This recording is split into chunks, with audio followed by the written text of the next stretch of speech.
Pet Sounds by the Beach Boys is considered one of the greatest albums of all time. I saw an article today that Paul McCartney considers it a great album of that century, and that he even cries when he listens to it. So I decided to listen to the entire album, which I've never listened to before, just before making this video. And let me just tell you, compared to a Beatles album, the majority of Pet Sounds is throwaway garbage. Now, are the orchestrations great? Yes. Are the harmonies great? Yes. Do they all have that Beach Boys sound that we all love and adore here in the United States? Of course they do. But compared to a Beatles album, they're just forgettable. Where when you listen to Revolver or Sgt. Pepper or any of the Beatles albums, every single song could literally be a hit. Here, they're just not. Wouldn't it be nice? Opens Pet Sounds.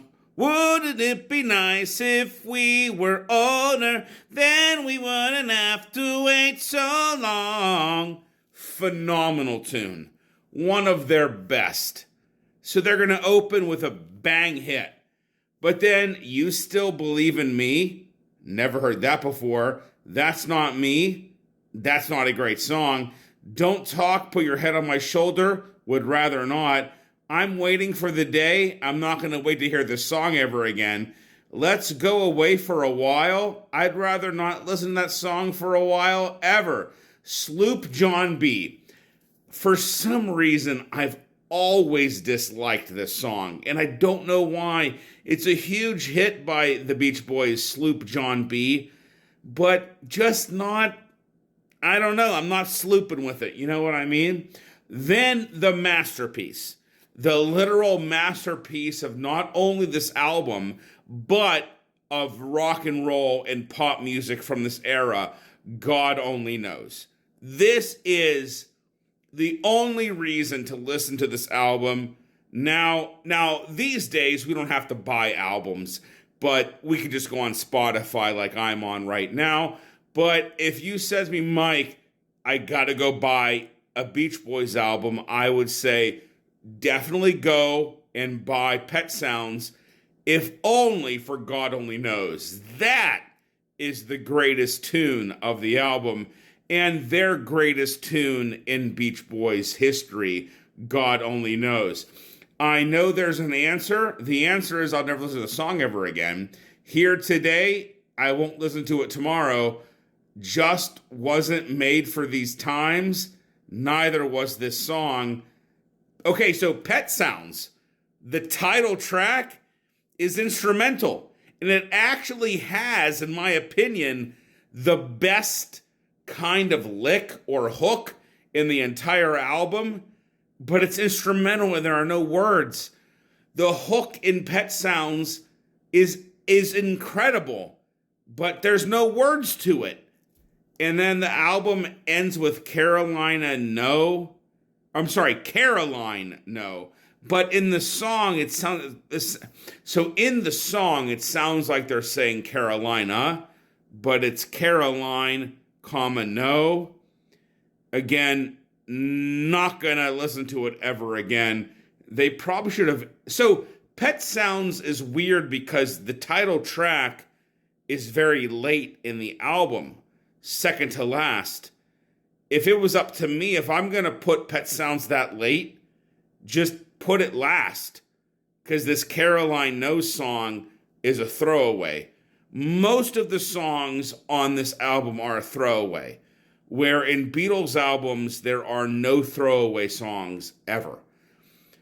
So, in conclusion, this is a phenomenally sung and harmonized and orchestrated album. The orchestrations, the amount of instruments, a lot of heavy saxophone is all great, but the songs are forgettable, in my opinion. Where if you listen to a Beatles album, songs aren't forgettable. They have a reason. They have greatness to them. Where if it was up to me, this album would be 3 or 4 songs long, where I could never say that about a Beatles album, ever. In a Beatles album, everything is constructed a certain way. But for this, Pet Sounds, I know they always consider it great. But in this might be because it's 2025 and not 1966. In 1966, this album was obviously considered revolutionary. But when you compare it to the entirety of the Beatles catalog and other music, of that era, the Beatles win every time. And I'm sorry, Beach Boys, you're American, I'm American. But the Beatles, they never miss. Where on this album, there are some songs where I would exit. If I was the producer, I would go, why is this here? Why do we need this? And I know Brian Wilson probably had his reasons. I'm sure Brian Wilson had his reasons. But for me as a producer who needs to release an album and make money and make hits and whatever, there are no Beatles albums where I would cancel something out. This album, I would have, as a producer, but again, it's 2025, and that's 1960s. It's not edited well, in my mind. This album is just not as great as I think people think it is.